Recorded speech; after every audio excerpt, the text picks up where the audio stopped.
Olá, sejam bem-vindos a mais um episódio do Bioagrotech, o seu podcast que descomplica o mundo dos produtos biológicos na agricultura. Eu me chamo Isabela Tavares, eu sou biotecnologista e entomologista, caso você ainda não me conheça. E hoje a gente vai falar de um tema bem interessante, que está trazendo aí bastante discussão nesses últimos tempos no mercado de biológico, que são os bioherbicidas.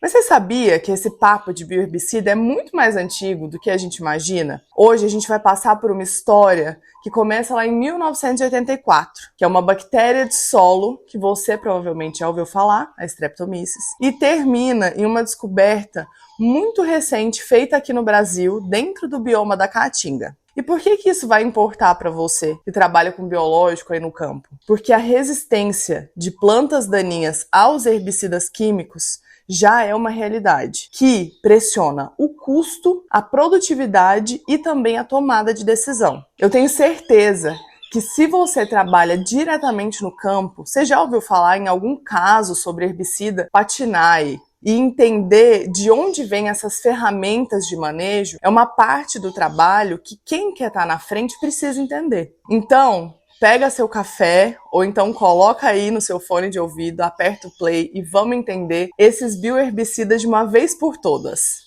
Então vamos começar com uma pergunta bem simples. Você sabe qual foi o primeiro herbicida do mundo feito por fermentação bacteriana? Não é o glifosato e nem o 2,4-D.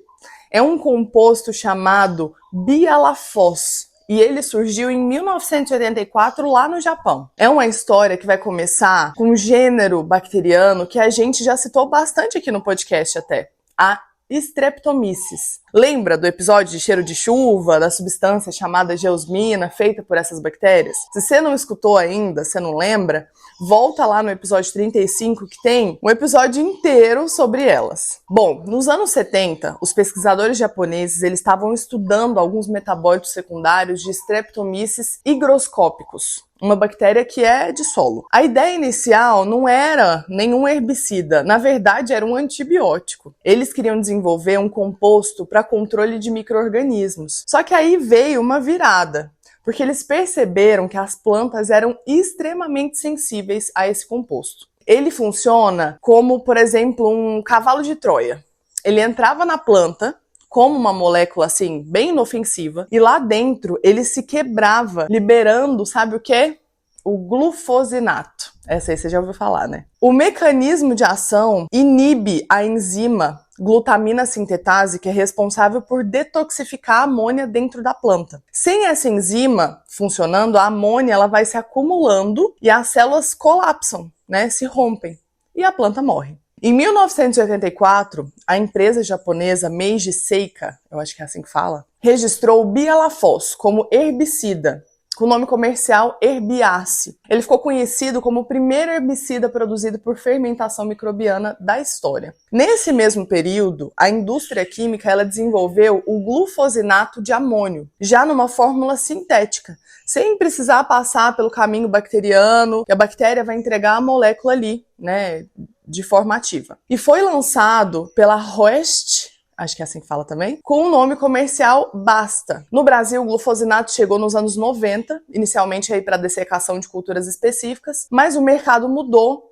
de patamar quando surgiram as tecnologias tolerantes, em que a planta geneticamente modificada consegue receber esse herbicida sem morrer. A soja Liberty Link, por exemplo, chegou comercialmente na safra de 16-17, e aí o glufosinato deu um salto no uso, né, para gramíneas. E ela, pessoal, só para vocês terem uma noção, eu não vou entrar muito aqui em herbicida, só quero falar mesmo dessa questão dos bioherbicidas. Mas ela é bem eficaz no controle de pós-emergente aí das plantas daninhas mais jovens, que ela tem um efeito de queima, né, de necrose, e ela tem baixa translocação também na planta. O que ela faz? Ela atinge tanto folhas largas, por exemplo, o picão preto, o caruru, a trapoeraba, e as folhas estreitas, o capim-coxão, capim marmelada. E eu preciso ser bem sincera com vocês. Eu conheço muito pouco dessa parte de herbicidas. O que eu conheço é que eu já vi no campo, dos produtores mesmo comentarem. Então, se você é especialista nessa área, já deixa aqui seu comentário pra gente. Como que tá o mercado pra gente aprender junto?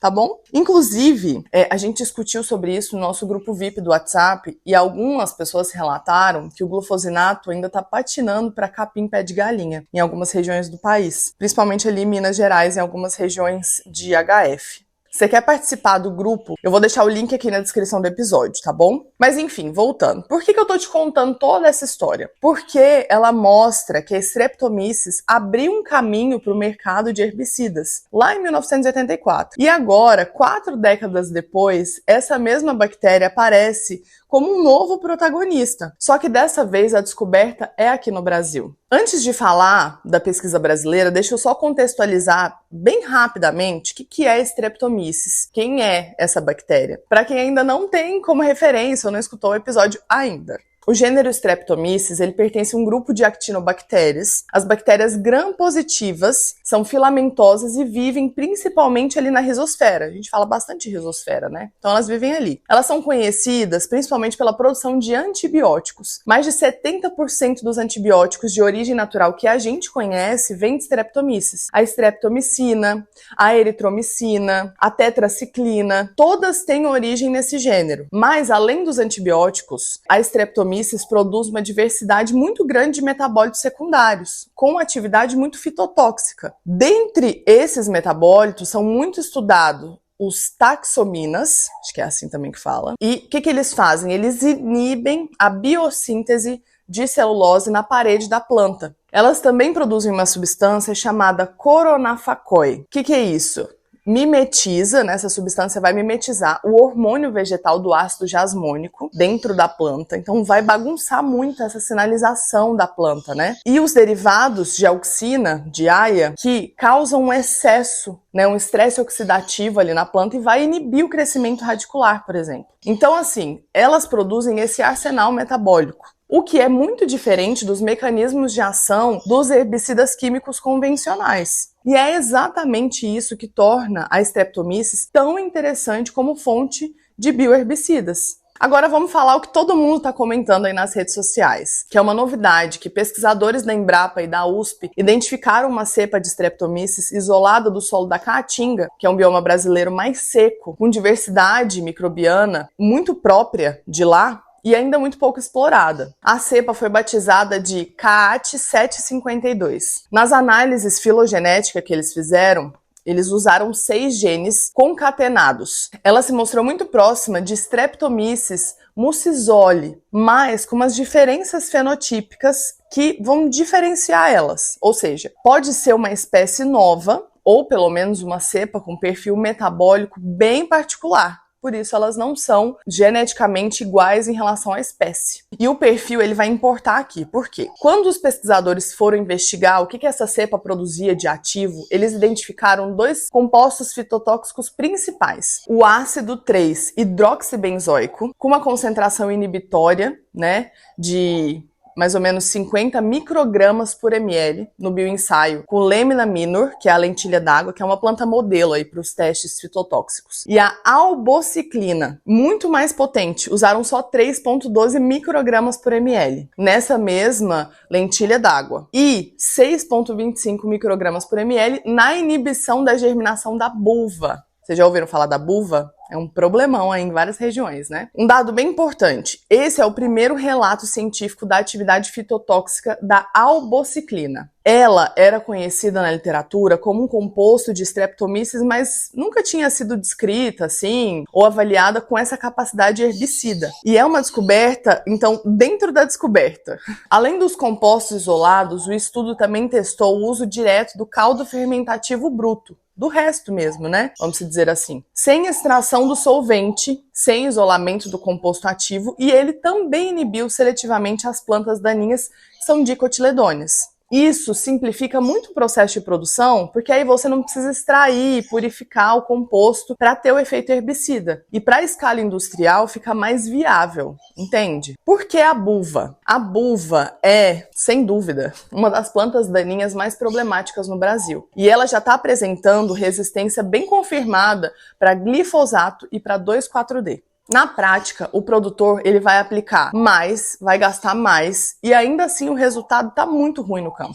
Além disso, os testes eles estão indicando o efeito sobre caruru, picão preto e a seletividade em relação às culturas como soja, feijão, algodão, ou seja, elas não vão ser prejudicadas. Esse perfil de seletividade, ele é exatamente o que precisa um bioherbicida. Ele vai matar a invasora e vai poupar a cultura. O estudo foi publicado na revista Pest Management Science, um dos periódicos de referência em proteção de plantas, o que só reforça pra gente que se trata de uma pesquisa com base técnica bem sólida. Agora eu preciso ser bem direta com vocês, porque esse é meu compromisso aqui, né? A gente precisa entender e tomar bastante cuidado com o hype da internet. Essa tecnologia ainda não é um produto comercial, tá bom?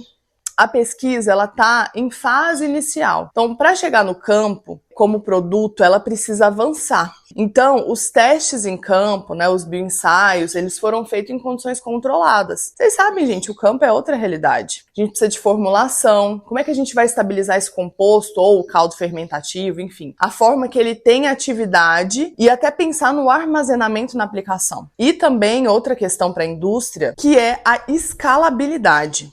Produzir essa fermentação bacteriana em larga escala tem muitos desafios ainda, né? A questão de padronização, enfim, muitas outras questões. A questão de avaliação regulatória também, o registro, né, no mapa, enfim. O horizonte que a gente estima é de mais ou menos uns 2, 3 anos para que essa tecnologia ela possua aí, eventualmente, né, algo interessante para chegar no campo. Mas isso também é importante, que assim, os micro-organismos têm um mecanismo de ação completamente diferente dos herbicidas químicos. E é exatamente essa diversidade de modo de ação que o manejo de resistência precisa. A resistência se desenvolve porque a gente usa os mesmos mecanismos repetidamente, ou seja, aplica um herbicida de 3 em 3 dias, o mesmo herbicida. Obviamente a gente vai ter uma resistência ali no campo, vão ficar as plantas resistentes. Entendeu? Por isso a gente sempre comenta aqui para vocês essa questão do diferencial dos biológicos. Por que eles estão chegando e demarcando o território? Justamente pelo fato de que o mecanismo de ação deles é totalmente diferente. Não é chave e fechadura de um químico, que eu sempre falo isso nos episódios para vocês. E também comento muito isso na mentoria com o pessoal. Porque assim, ó, a gente precisa entender. Um químico, que é chave e fechadura, ele vai agir ali naquele mesmo momento. Pode ser rápido, mas ele vai agir entre, no máximo, 24 horas, né? 48, mas nem isso, umas 24. Já o biológico, por exemplo, um fungo entomopatogênico, eu fiz a aplicação. Então, tem todo um processo. Ele vai grudar na parede do inseto, crescer a hifa, colocar o apressório. A partir desse apressório, ele vai entrar no inseto, ele vai começar todo o seu processo de infecção ali dentro, vai liberar um monte de toxina. Então, assim, vocês conseguem perceber que é muito diferente? Por isso que a gente está conseguindo ganhar esse espaço no mercado. E o bioherbicida, ele tem que vir dessa forma também. Bom, e antes de falar da dica da semana, eu só queria trazer um panorama bem rápido aqui para vocês, que no mundo existem 22 formulações de bioherbicida que já são registradas no mercado global para um controle de plantas daninhas. A maioria delas baseada em fungos chamados micoherbicidas. Vale lembrar para vocês que muitos conceitos de pesquisadores, né, os produtos biológicos, eles podem ser o micro-organismo e as moléculas à base dos micro-organismos. Então, a gente precisa verificar isso bem. Os exemplos mais assim concretos que a gente tem hoje são nos Estados Unidos, Canadá e Japão. Os produtos, por exemplo, que chamam Colego, Lockdown, que é baseado aí em Coletótrico, Saritor, que é baseado em Sclerotinia minor, e o Camperico. Gente, eu espero que eu esteja falando os nomes corretos. Um bioherbicida bacteriano registrado no Japão para o controle de azevém em alguns campos de golfe. Mas todos têm um espectro de ação bem estreito. Então, cada produto foi desenvolvido para controlar uma ou muito poucas espécies, o que é algo ao mesmo tempo que pode ser uma força ou um maior desafio. No Brasil, a gente ainda não tem nenhum bioherbicida microbiano registrado. O mercado global de bioherbicida está avaliado, se segura aí, hein, em cerca de 3,4 bilhões de dólares em 2024. Imagina agora. E ele está crescendo bastante. Gente, eu tô com uma parceira aqui do lado, vocês estão vendo? Ai, ela é muito parceira. E a descoberta da Streptomyces na caatinga com essa atividade sobre a buva, ela entra exatamente nessa janela. Ou seja, é um nicho global, gente, em expansão. Por isso que tá todo mundo querendo descobrir o próximo bioherbicida. E isso já é tema de muitos congressos. A gente participa e todo mundo sempre pergunta, e aí, quando que vai lançar o bioherbicida? Mas enfim, vamos lá para a dica da semana. Como que seria o posicionamento de um bioherbicida no manejo? Bom, como a gente ainda não tem bioherbicida aqui de Streptomyces disponível comercialmente para buva, eu quero falar sobre como a gente faria esse posicionamento em geral, porque o mercado está crescendo e eu quero que vocês estejam preparados para isso. Então, primeira coisa, folha larga ou folha estreita? A maioria desses bioherbicidas que eu comentei com vocês agora, eles são estudados tanto os fúngicos quanto os bacterianos. E eles têm seletividade para dicotiledônia, ou seja, folha larga. Buva, caruru, picão preto, corda de viola. Esse seria o foco, né? E as gramíneas tendem a ser mais tolerantes. Então a gente precisa entender esse espectro de ação. E o primeiro passo é entender isso antes de qualquer indicação. Segundo, o momento de aplicação de bioherbicida. Geralmente eles funcionam melhor em plantas mais jovens, né? No início do desenvolvimento. É a mesma coisa que a gente pensa de praga, gente. É melhor você aplicar numa praga que está super desenvolvida no campo, numa lagarta maior ou numa lagarta pequena, né? É o mesmo conceito. Em pré-emergência ou pós-emergência, até o estágio ali de 2 a 4 folhas verdadeiras da daninha, a gente consegue ter um sucesso maior. Terceiro, condições ambientais. Diferente do herbicida químico, o bioherbicida depende de condições para expressar a sua atividade. Luminosidade, UV, temperatura, umidade, tudo isso vai interferir como qualquer biológico. A aplicação no início da manhã ou no final da tarde, com boa umidade relativa, sem chuvas previstas para lavar o produto, que a gente fala, né? Vão melhorar ainda mais a aplicação e o desempenho do produto. Quarto, a janela de ação. Então não espera o resultado do bioherbicida no mesmo ritmo do herbicida químico, gente. É a chave fechadora que a gente acabou de falar. A ação é muito mais gradual, ela pode levar de 5, 15 dias para a gente ver os sintomas visuais mais claros. E esse entendimento, ele precisa chegar no produtor antes da aplicação e não depois. Então, resumindo o episódio de hoje, a história aí do bioherbicida começa muito antes, 1984. Como gênero Streptomyces e o Bialafos, que foi o primeiro herbicida por fermentação microbiana da história, tem essa importância mundial hoje em dia. E agora, 4 décadas depois, os pesquisadores brasileiros isolaram essa cepa de Streptomyces da caatinga, que promete ser um composto que vai revolucionar a questão de bioherbicidas que todo mundo quer, que produz a albociclina, que é esse composto que tem atividade herbicida comprovada contra a buva, pelo menos em laboratório, né, nas primeiras descrições aí científicas. Ainda não é um produto comercial, mas a ciência é essa base sólida que a gente vai focar aí, e sempre foi assim para qualquer produto, né? E tem um grande potencial, tanto pela questão, né, internacional, quanto o manejo de resistência também. Bom, você tem alguma experiência em relação a isso? Deixa aqui nos comentários pra gente. Vale acompanhar bem de perto, porque quem tá na frente sempre bebe água fresca, né? Se você gostou desse episódio, compartilha com alguém que trabalha com esse manejo de plantas daninhas. E se você quiser aprofundar os links, eu vou deixar dos estudos que eu levei em consideração aqui na descrição, tá? Também vou deixar o link do curso de manejo biológico da soja, se você tem dúvida em inoculante, bioinseticida, bionematicida, biofungicida, que lá eu explico muito mais a fundo como é que a gente usa de forma prática esses micro-organismos.